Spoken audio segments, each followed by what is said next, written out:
everyone. So I started my channel in May 2 years ago, and one of the first videos I put out was my 10 favorite books of all time. And then last May, I updated that list.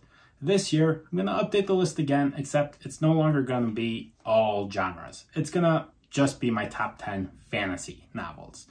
Because I realize I'm at the point now where I read so much more fantasy than everything else that there would only be 3 books that aren't fantasy making it to my top 10 overall. And it's just hard to slot those in since they're a completely different feel from what these 10 books are. So this time, top 10, fantasy only. Now some honorable mentions. Yeah, Lord of the Rings. It's been a while since I've read it, and I'm not sure how it compares to the recent fantasy I've been reading over the last couple of years. And Wheel of Time. I read that in 2020, and I know I gave 5 books 5-star ratings from the series, and I really loved the last 4 books, but I couldn't tell you which of the 14 or 15 books were my favorite, or if any of them come even close to these top 10. I wasn't writing reviews back when I was reading them, and it's just been too long for me to remember them clearly enough to say one book is better than the others, or one book stands above the rest. So until I do a reread of both of those series, you're not going to see any books from either of those series on any top 10 list of mine. With that said, the only rule I'm going to be going by for this list is I can't pick 2 books from the same series. So I can have the same author multiple times, but only 1 book per each of their series.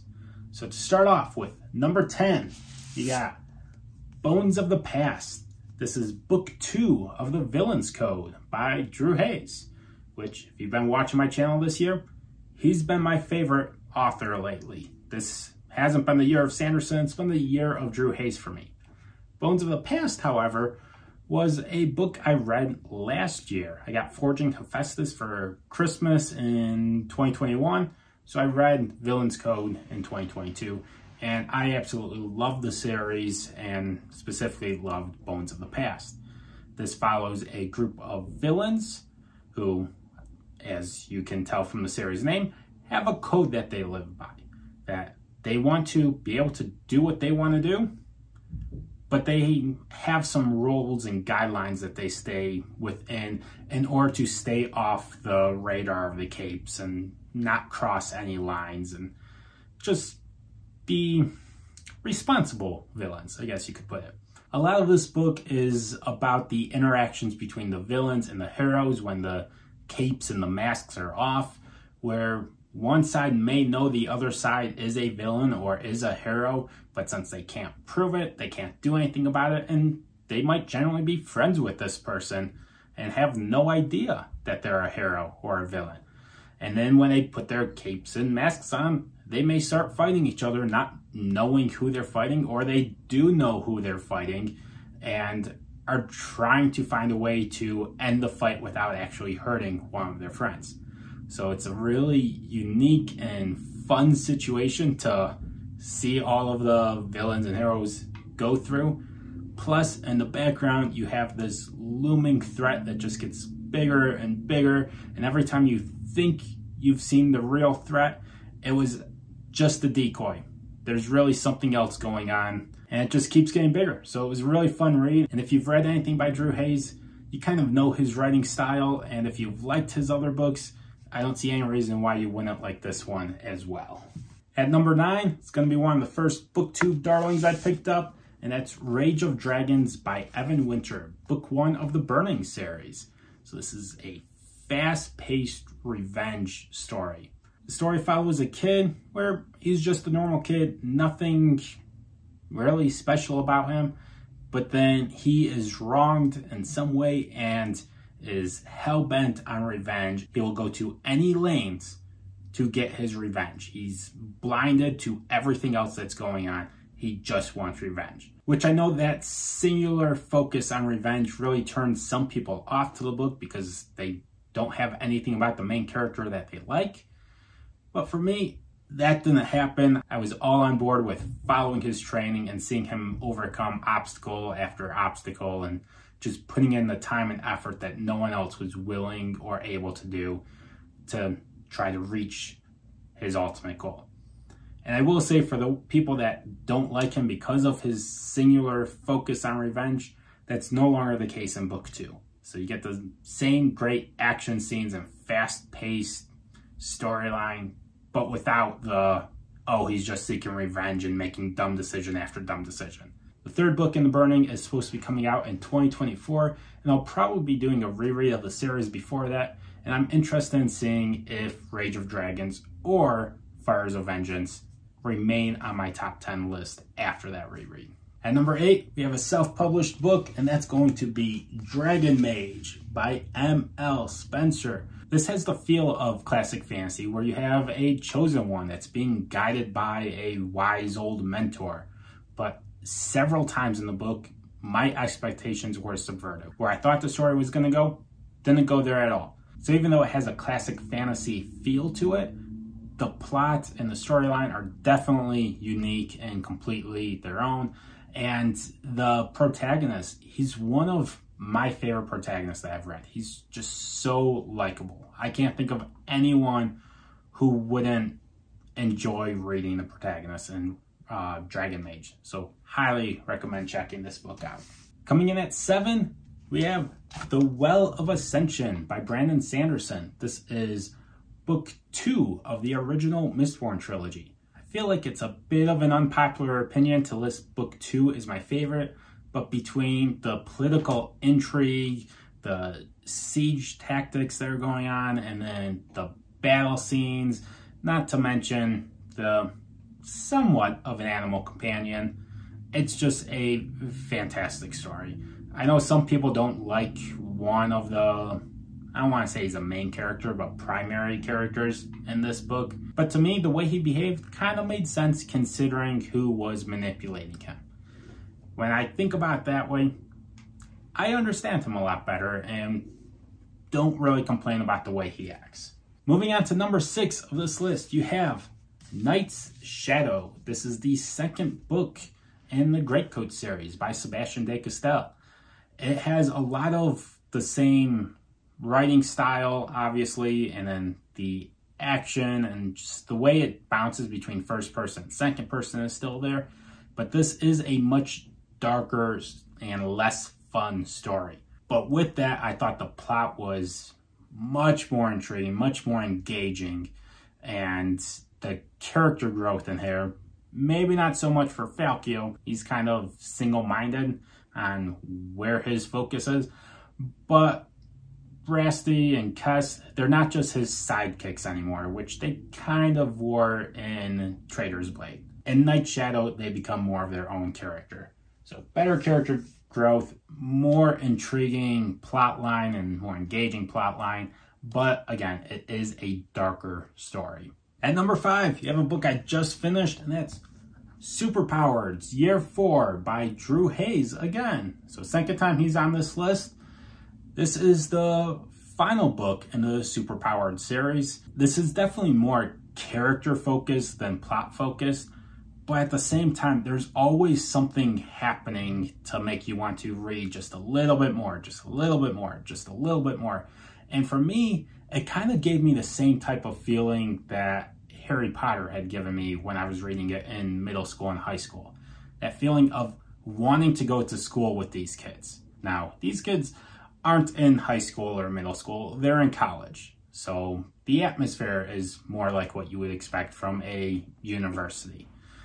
And I wish I was there with them. I want to live in this world with them. It just seems so much fun, even with everything that's going on. And then you get the resolution to the plot that has been behind the scenes in all of these books. You've been getting little snippets of it leading up to this series. At the end of the book, everything's finally out in the open, and you get the big battle that we've been building up to for in this way, 5 books. So absolutely love this series. Can't wait to read more Drew Hayes whenever he puts out more books. I could have probably put Siege Tactics from his Spelled Swords and Stealth series, or Deadly Assessment from the Fred the Vampire Account series on this top 10 list, but I didn't want 4 of the top 10 books to be from the same author. So just those two, but the other series and those books specifically in the other series are absolutely fantastic. Highly recommend checking any of his series out. Coming in at number 4 is a series I binged last year, and that's going to be the Alex Vera series with book 10, Fallen by Benedict Jacka. So this is similar to Dresden Files, except the main character isn't nearly as annoying as Dresden is to most people. A lot of the things people would complain about Dresden, you don't see that in the Alex Vera series. But he is a mage in real world London, and he kind of is in the middle of the White Council and the Black Council, where he's a good guy, but the good guys don't like him, and the bad guys don't like him, so he has to make his alliances where he can. And in Fallen, he's sick and tired of it. He's been trying to stay on the sidelines and stay out of politics and not get involved and just live his peaceful life, but people aren't letting him. And they keep putting him and his friends in more and more danger, and he's finally had enough of it. He has a way of getting more powerful, and that's what he's going to do. He's no longer going to be a pawn in other people's games. He's going to be the one running the game from here on out. Speaking of Dresden, at the number 3 slot, you have, not changes, Turncoat. This is my favorite of the Dresden series. It's, for me, the most interesting one because it really the only one that addresses the Black Council. You have the White Council, but people know that there are spies in the White Council that are part of the Black Council, but you're not even allowed to talk about the Black Council. So kind of like the Aes Sedai, the Black Aja, that you're not allowed to mention the existence of it because it doesn't exist. It can't exist. Acknowledging that it exists is just going to get you in trouble. Similar thing here where people just want to ignore the fact that there are spies on the White Council. In Turncoat, you finally come face to face with some of those spies, and it has the best plot in my mind. You have consequences to any mistakes that are made, and you have fantastic action in this series. When you get to this point in the series, you're really in the middle of an epic fantasy and not just an urban fantasy anymore. Speaking of epic fantasy, these next two fully land in that genre. That's going to be Of Darkness and Light at number 2. This is the second book in the Bound and the Broken series by Ryan Cahill. I absolutely loved it. This is reminiscent of the big epic fantasies you see in Wheel of Time, Lord of the Rings, Stormlight Archive. This stands up there with all of those series. You get the multiple POVs, you get the great action scenes, you get the big bad that you can't imagine ever beating, and then you get the fellowship or the small group that they're gonna do what they can. Even if there's only a fool's hope, they're gonna hold on to that and they're gonna do everything they can to take down the big bad in this world. And the world in this series is just getting bigger. It's planned to be a 5-book series, and this is only book 2. So we got a lot of growing of the world, the plot, the characters left to do. And this is already one of my favorite books. Book 3 just came out, and I believe the audiobook is coming out at the end of May, so I'll be reading that or listening to that in June. And there is a very real possibility that once I finish Of War and Ruin, that's going to take Of Darkness and Light's spot on this list. So I'm really excited to continue that series. It's almost certain that The Bound and the Broken is going to go down as one of my favorite series all time.